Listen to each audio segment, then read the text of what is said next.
میں آپ کو خود اپنا تجربہ بتاتا ہوں کہ سن 1978 میں، یعنی آج سے تقریباً 38 سال پہلے مجھے سب سے پہلے امریکہ جانے کا اتفاق ہوا۔ اس وقت سن 1978 میں سب سے پہلے میں امریکہ گیا تھا اور ایک مسلمان تنظیم کی دعوت پر گیا تھا۔ مسلمان تنظیم کا اس وقت بہت سی مسلمان تنظیموں کا ایک وفاق تھا جس نے ہمیں دعوت دی تھی۔ تو جب میں اس تنظیم میں پہنچا اور اس کا سالانہ کنونشن تھا، اس میں حاضری ہوئی، تو سب سے پہلے تو میں یہ دیکھ کر حیران رہ گیا کہ جب شام کو دعوت کا اہتمام کیا گیا تو اس میں کہیں دور دور حاضرین کے اندر اسلام اور دین کا کوئی شائبہ نظر نہیں آتا تھا۔ خواتین اور نوجوان لڑکیاں وہ مردوں کے ساتھ اور نیم برہنہ لباس میں بیٹھی ہوئی تھی، اور پھر اعلان یہ کیا گیا کہ اگر کسی کو حلال کو کھانا کھانا ہو تو مچھلی استعمال کرے، جس کا مطلب یہ تھا کہ کھانے میں حلال کا بھی کوئی فکر نہیں تھی۔ وہاں بیٹھنا مشکل ہو گیا، ہم لوگ کہیں الگ چلے گئے۔ اس کے بعد معلوم ہوا کہ ایک رقص و سرود کی زبردست محفل منعقد ہوئی۔ ایک بوٹنگ کا پروگرام تھا، اس بوٹنگ کے پروگرام میں سارا جو پروگرام تھا وہ رقص و سرود کی محفل میں گم ہو کر رہ گیا۔ یہ سارے نظارے دیکھنے کے بعد جب مسلمان تنظیم جس نے دعوت دی تھی اس کے سربراہ سے میں نے شکوہ کیا کہ بھائی آپ نے یہ مسلمان تنظیم ہے اور اس میں کہیں دور دور بھی کوئی شائبہ دین کا نظر نہیں آتا، تو آپ کیا کرتے ہیں، کس وجہ سے آپ نے یہ اجتماع منعقد کیا ہے؟ تو وہ لبنانی تھے وہ صاحب جن سے میں نے شکوہ کیا، تو اس کے جواب میں ان کی آنکھوں میں آنسو آنے لگے اور کہنے لگے مولانا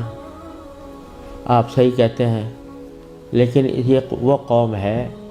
کہ جس کے بارے میں بس ہم اتنا چاہتے ہیں کہ یہ کم از کم اپنے آپ کو مسلمان کہتی رہے۔ یہ اگر ہم یہ سمجھتے ہیں کہ اگر یہ صرف اپنے آپ کو مسلمان کہتی رہے تو یہ بھی ہماری کامیابی ہے، ورنہ اس کو اسلام سے کوئی تعلق رہا نہیں۔ ان کے آباء و اجداد کھانے پینے کی تلاش میں، تجارت اور معیشت کی تلاش میں یہاں آئے تھے، ان کو اپنے بچوں کی تعلیم و تربیت کی کوئی فکر نہیں تھی۔ یہ اسی ماحول کے اندر پلے بڑے ہیں اور اس کے نتیجے میں ان کو دور دور بھی کہیں ان کے اندر کوئی شائبہ دین کا نظر نہیں آتا۔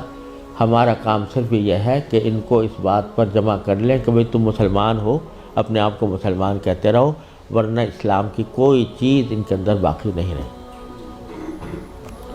یہ منظر میں نے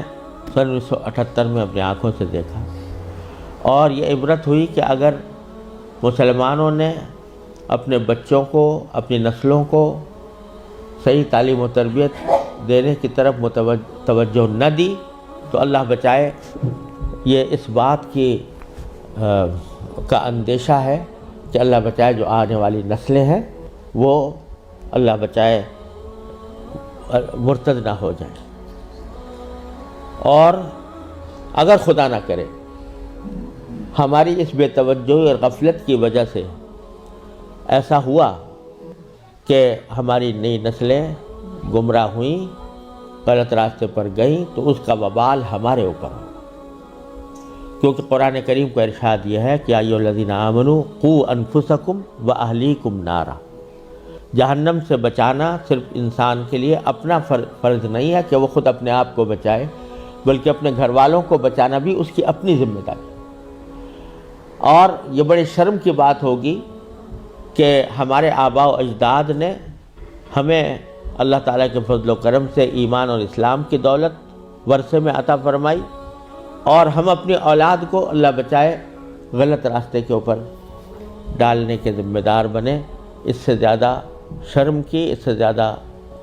نقصان کی کوئی اور بات نہیں ہو سکتی۔ لہٰذا یہ مسئلہ جس اہمیت کے ساتھ توجہ کا محتاج ہے، اللہ تعالیٰ کا بڑا فضل و کرم ہے، اب حالات میں تبدیلی آ رہی ہے، خاص طور سے انگلینڈ میں اور امریکہ میں بھی اب بہت مسلمانوں کو اس طرف توجہ ہوئی ہے، ادارے قائم ہو رہے ہیں، لیکن جس پیمانے پر ضرورت ہے اس پیمانے کی ابھی تک کمی ہے،